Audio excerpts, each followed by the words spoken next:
Grieve साध साध सब नेक हैं, आप अपनी ठोरे। जो सतलोक ले जाएंगे वो साधु कोई और।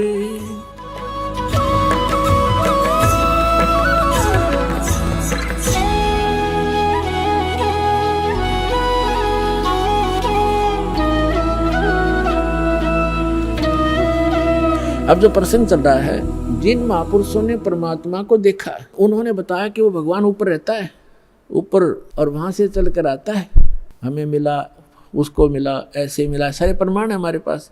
अब वेद क्या बताते हैं उस परमात्मा के बारे में, वो क्या लीला करता है? यदि वेदों में भी वही प्रमाण मिल जाता है जो उन महापुरुषों को मिला जिन्होंने बताया कि मुझे भगवान मिले परमात्मा और सचखंड लेकर गए, मुझे वापस छोड़ा, वो है परम अक्षर ब्रह्म, वो कंप्लीट गॉड है। और उसी वैसी ही लीला वेद बताते हैं, तो आप अपने आप समझ में आ जाना चाहिए। अग्रम अग्रम खत्म हो जानी चाहिए प्राणी की, और बिल्कुल हो जाएगी। और कहते हैं आँखों देख कर भी जो नहीं मानता, जान बूझ साची तजय और करे झूठ तने, ताकि संगत है प्रभु स्वप्न में बिना दी।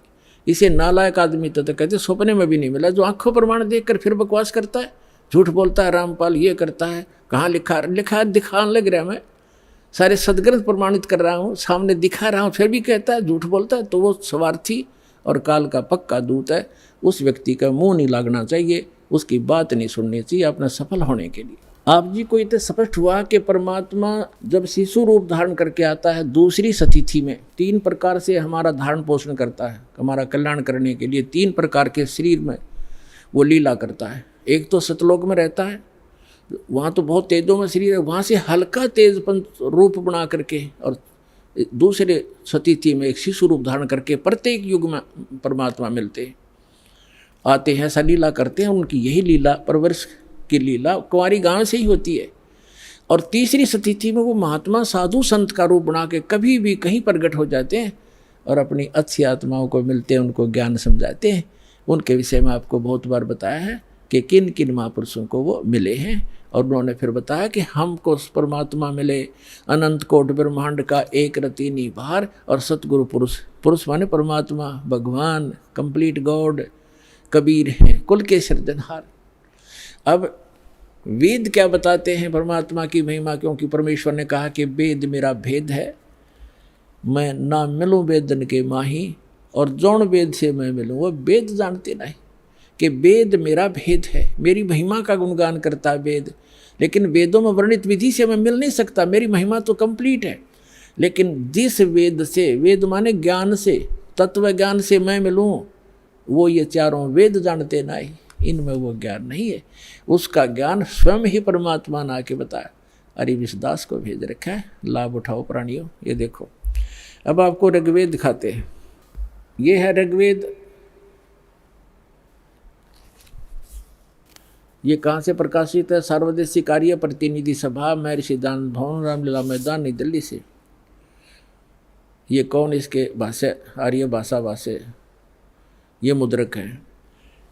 कमाल की बात है कि जो व्यक्ति परमात्मा को निराकार बताते हैं कि वेदों में निराकार लिखा, वो अनुवाद कर रहे हैं। कैसी अद्भुत लीला उस परम पिता की पुण्यात्माओं आप पर रहम कर रखा है। यदि इन वेदों में ये ना लिख रखा होता, अनुवाद नहीं कर रखा होता इन्हीं के द्वारा, तो ये कभी भी आपको ऊपर नहीं आने देते कि रामपाल दास साची कह रहा है। लेकिन वो तो अन्य प्रमाण बहुत से देता दास, और भगवान जो लीला करता वो करके दिखाते, प्रमाणित हो जाता।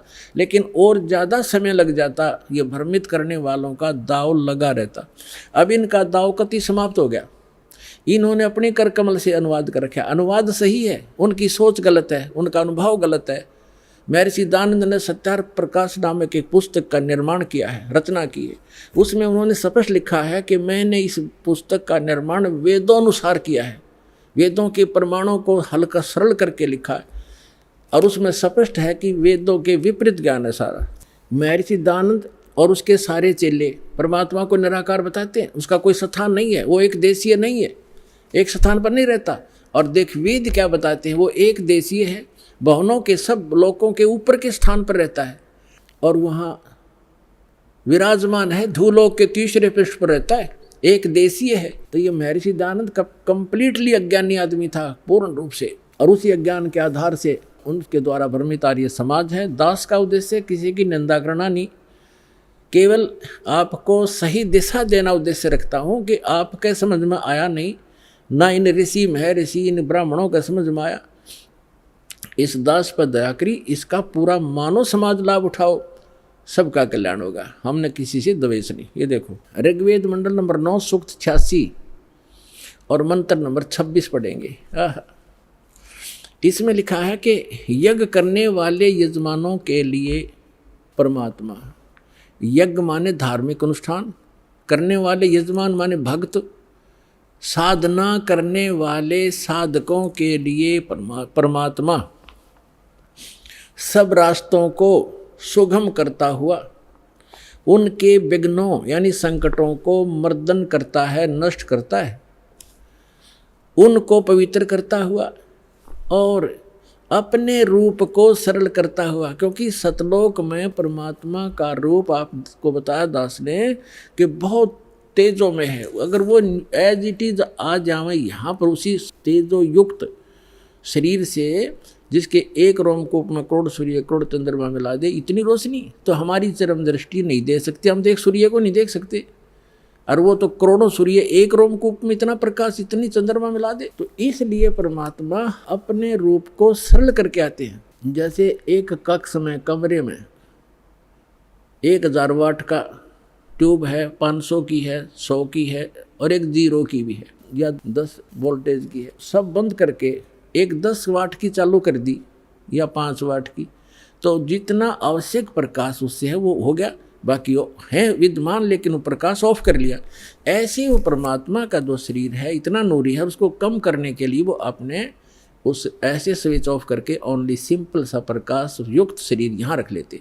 तो उसका प्रमाण यहाँ देखिएगा, ये पढ़ रहे हैं ऋग्वेद मंडल नंबर 9 सूक्त 86 मंत्र 26 पढ़ रहे हैं, 86 का 26। अपने रूप को सरल करता हुआ, अपने रूप को शरीर, अपने रूप को सकल को सरल करता हुआ वह कांति में परमात्मा। ये देखो इन्होंने यहाँ गड़बड़ी कर दी। ये देखो यह है कबीर, हम कबीर बोले हैं, बै बोल रहा हम कबीर, वेदों को वेद बोलते हैं, तो यहाँ कबीर हम यो कबीर लिखा कबीर। इस रे को इन्होंने संधि छेद करके अपसर्ग लगा दिया, अपसर्ग लगा के इसका अर्थ कर दिया, कवि का अर्थ कर दिया सर्वज्ञ। कवि कोई सर्वज्ञ नहीं होता, ना आज तक होया है, परमात्मा ही सर्वज्ञ होता है। यहाँ अर्थ नहीं करना चाहिए था, अर्थ करके अनर्थ किया इन्होंने।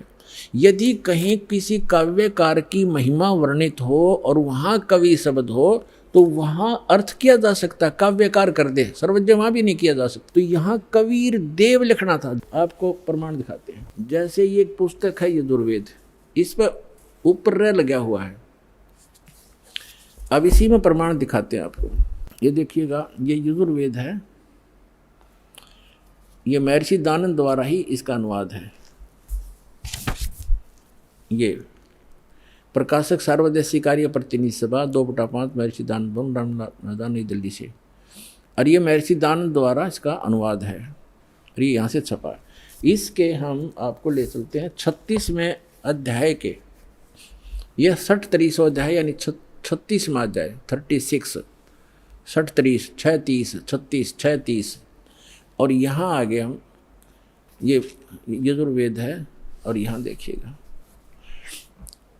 इसका प्रथम मंत्र है। इसमें लिखा है कि रचम वाचम प्रपदे मनो यजु प्रपदे, ये यजु शब्द है, इसका 2 अपसर्ग लगा रखे। अब इसका अनुवाद महर्षि दयानंद जी ने यहाँ कर रखा है, देखिएगा इसमें यजु, ये यजु शब्द है, इसका अर्थ यजुर्वेद लिख दिया, बिल्कुल सही। अगर इसका अर्थ कर देता तो ये महिमा यजुर्वेद की थी, और यहाँ यजुर्वेद लिखना पड़ा, ये रे ला के हमको यजुर्वेद बोलना, यजुर्वेद, तो यहाँ रे इसने यजुर्वेद लिखा, बिल्कुल सही लिखा। अगर यहाँ अर्थ कर देते तो महिमा यजुर्वेद की थी, तो कैसे समझते कि किसकी महिमा, ये अनर्थ हो जाता। इसी प्रकार यहाँ इन अनुवादकर्ताओं ने कबीर का अर्थ लिखना था कबीर देव। यहाँ कवि का अर्थ जैसे अपसर्ग भी लगे हैं तो इसको लिखना था कबीर देव है उस परमात्मा का, वो कबीर देव। कबीर देव माने साहब परमात्मा, कबीर हम कबीर बोले, कबीर देव लिख देती है, देव माने परमेश्वर और कबीर माने कबीर। हम कबीर साहब कहने लगे अपनी लोकल भाषा में, हम वह को वह बोलते हैं। और कबीर कबीर, कबीर देव, कबीर साहब, कबीर भगवान, कबीर अल्लाह, अल्लाहू अकबर। वेदों में उसको कबीर देव, अपनी मातृभाषा में वैसे लोकल लैंग्वेज में कबीर साहब, और कुरान शरीफ के अंदर उसको अल्लाहू अकबर यानी अल्लाह कबीर कहा है। ये है वही जो काशी में धानक रूप में रहा था। ये उन महापुरुषों ने प्रमाणित भी कर दिया कि हम सुल्तानी नानक तारे दादू को उपदेश दिया, जात जुलाहा भेद नहीं पाया, काशी माए कबीर हुआ।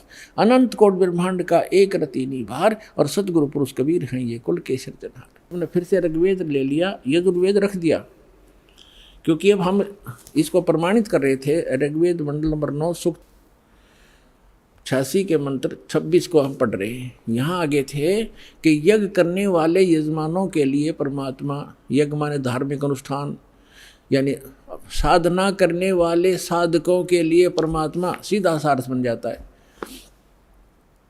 सब रास्तों को सुगम करता हुआ, यानी उनके विघ्नों को संकटों को मर्दन करता है, उनको पवित्र करता हुआ और अपने रूप को सरल करता हुआ, वह कांति में परमात्मा कबीर देव लिखना था यहाँ पर, कबीर देव। विद्युत के समान क्रीड़ा करता हुआ, जैसे बिजली आती है बड़े स्पीड से, वर्णीय पुरुष को प्राप्त होता है। वर्णीय माने अच्छी आत्मा को मिलता है। यहाँ देखो 27 में क्या कहा, वो कहाँ रहता है वो परमात्मा, जो परमात्मा ध्रुव लोक के यानी तेजो में लोक के तीसरे पृष्ठ पर रहता है, तीसरे पृष्ठ पर विराजमान है। अब यहाँ दो कंसेप्ट तो कति क्लियर हो गए। वो परमात्मा ऊपर के लोक में रहता है, ध्रुव लोक के यानी तेजो में लोक के भी तीसरे स्थान पर। वहाँ 3 पार्ट है सतलोक के, ऊपर के जितने लोक हैं उनको 3 विभागों में बांटा हुआ है। तो उनके सबसे ऊपर के लोक में बैठा हो परमात्मा। और वहाँ से अब आगे दिखाते हैं, बिजली जैसी गति से आता है, जैसे बिजली 1 सेकंड में पहुँच जाती है, और अच्छी आत्माओं को मिलता है और वो वहाँ ऊपर रहता है। और अब देखो ऋग्वेद मंडल नंबर 9 सूक्त 82 का मंत्र 1 दिखाते हैं, 1 और 2 आपको स्पष्ट कर देगा। ये देखिएगा, ऋग्वेद मंडल नंबर 9 सूक्त 82 और मंत्र नंबर इसका यहाँ 82 यहाँ से शुरू होता है। इसका मंत्र 1 है ये रहा। इसमें है कि वो अमर परमात्मा, सोम माने सर्वोत्पादक प्रभु, सबकी उत्पत्ति करने वाला परमात्मा, प्रकाश रूप सद्गुणों की वृष्टि करने वाला, पापों का हरण करने वाला। महर्षि दानंद कहता भगवान पाप नाश नहीं करता, आयुर्वेद कहते हैं पापों का हरण करने वाला, नाश करने वाला है। राजेव, राजा के समान राजेव। ये देखना हम 269 पृष्ठ पर पढ़ रहे हैं, नहीं तो कहेंगे दूसरा पृष्ठ बदल गया होगा। अब 270 पे दिखाते हैं आप, ये 270। राजा के तो उधर पढ़ दिया समान, राजा के समान दर्शनीय है, दसम देखण योगा है, राजा के समान है देखने में। पृथ्वी आदि लोक लोकांतरों के चारों ओर शब्दमान हो रहा है। वह वर्णीय पुरुष को, अच्छे आत्मा, अच्छे भगत को, अच्छे व्यक्ति को, जो दृढ़ भक्त है, जो पक्के भक्त है, उनको पवित्र करता हुआ प्राप्त होता है, उनको मिलता है। जिस प्रकार विद्युत आकाशीय बिजली सन्हे वाले स्थानों को आधार बनाकर प्राप्त होता है, जैसे पहले वर्षा के दिनों में हमारे घरों में एक कांसी धातु होती थी, कांसी, उसके थाली बेले गिलास कटोरे हुआ करते थे। और हमारी दादी जी कहा करती थी हमारी माताओं से, चाची ताइयों से, कि बाहर जो थाली रखी होती, बेले रखे होते कांसी के, कहा करती इनको अंदर रखो, क्योंकि कांसी की धातु पर, थाली पर बिजली गिर जाती है आकाश की, क्योंकि उसका अट्रैक्शन होता है। तो यहाँ यही कहा है, वेद बता रहे हैं कि वो परमात्मा अपनी उन पुण्य आत्माओं को ऐसे आधार बनाकर प्राप्त होता है, उसका अट्रैक्शन होता है उन अच्छी आत्माओं दृढ़ भक्तों में, जिस प्रकार आकाशीय बिजली धातु विशेष पर अट्रैक्ट होकर उसी पर आधार बनाकर आती है। बता के कसर छोड़ दी, क्या कमी छोड़ दी वेद ने बताने में। अब आगे देखो, ऋग्वेद मंडल नंबर 9 सूक्त 82 का मंत्र नंबर 1 आपने पढ़ लिया। अब दो में क्या बताया है, किस लिए आता है वो। हे परमात्मन, उपदेश करने की इच्छा से आप, ओहो, यानी ज्ञान देने के लिए, यथार्थ ज्ञान देने की इच्छा से आप महापुरुषों को प्राप्त होते हैं।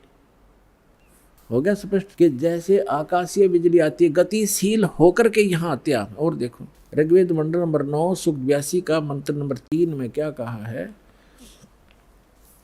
पवित्र यज्ञों में रक्षा से आप प्राप्त होते हैं, पृथ्वी आदि लोकांतरों में गति करते हुए, सर्वव्यापक नहीं, आप है, गति करते हुए, ये गलत लिखा है, इन्हें अपनी सोच थोड़ी अड़ाई है। आप माने आप स्वयं गतिशील होकर विराजमान होते हैं। है आप स्वयं गतिशील होकर वहाँ से चल कर आते हो, ऊपर धूलोक के तीसरे पृष्ठ में रहते हैं, वहाँ से गतिशील होकर के आप हमारे यहाँ पर आते हो, अच्छी आत्माओं को मिलते हो। अब और ऋग्वेद मंडल नंबर 9 और सूक्त नंबर 54 का मंत्र नंबर 3 दिखाते हैं, देखिएगा। ऋग्वेद मंडल नंबर 9 सूक्त 54 का और मंत्र नंबर 3 है। इसमें लिखा है कि सूर्य के समान जगत प्रेरक वह यह परमात्मा सोम स्वभाव वाला और जगत प्रकाशक है, और सब लोकों को पवित्र करता हुआ भुवनो ऊपरी तिष्ठति, भुवनो ऊपरी तिष्ठति, संपूर्ण ब्रह्मांडों के ऊर्ध्व भाग, ऊपर के भाग में भी नहीं, वहाँ वर्तमान है, वहाँ रहता है, भी तो इसका आता ही नहीं, वहाँ रहता है। अपने आत्माओं ऋग्वेद मंडल नंबर 9 सूक्त 20 और मंत्र नंबर 1 में क्या बताया है। ऋग्वेद मंडल नंबर 9 सूक्त 20 मंत्र 1 में, यो 20 मंत्र 1 में वह परमात्मा, यहाँ लिखना कबीर देव, ये कवि नहीं, ये कबीर देव, ये ऊपर लिखा कबीर देव, इस रे को इन्होंने यहाँ कबीर लिखना था, कबीर देव, वो कबीर परमेश्वर मेधावी, यहाँ लिखना था कबीर परमेश्वर है, वह परमात्मा कबीर देव है। कबीर परमात्मा वह कबीर देव है जो सबका रक्षक है, विद्वानों की तृप्ति के लिए ज्ञान को देता है। विद्वान यानी वही आकर के वो ऐसा ज्ञान देता जिससे बुद्धिमान लोग तृप्त होते हैं, संतुष्ट होते हैं, और सहनशील है, संपूर्ण दुष्टों को संग्रामों में यानी ज्ञान के युद्ध में तिरस्कृत करता है, सबको पराजित कर देता है अपने तत्व ज्ञान से। अब आज इतना ही इन सद्ग्रंथों से हमने लेना था।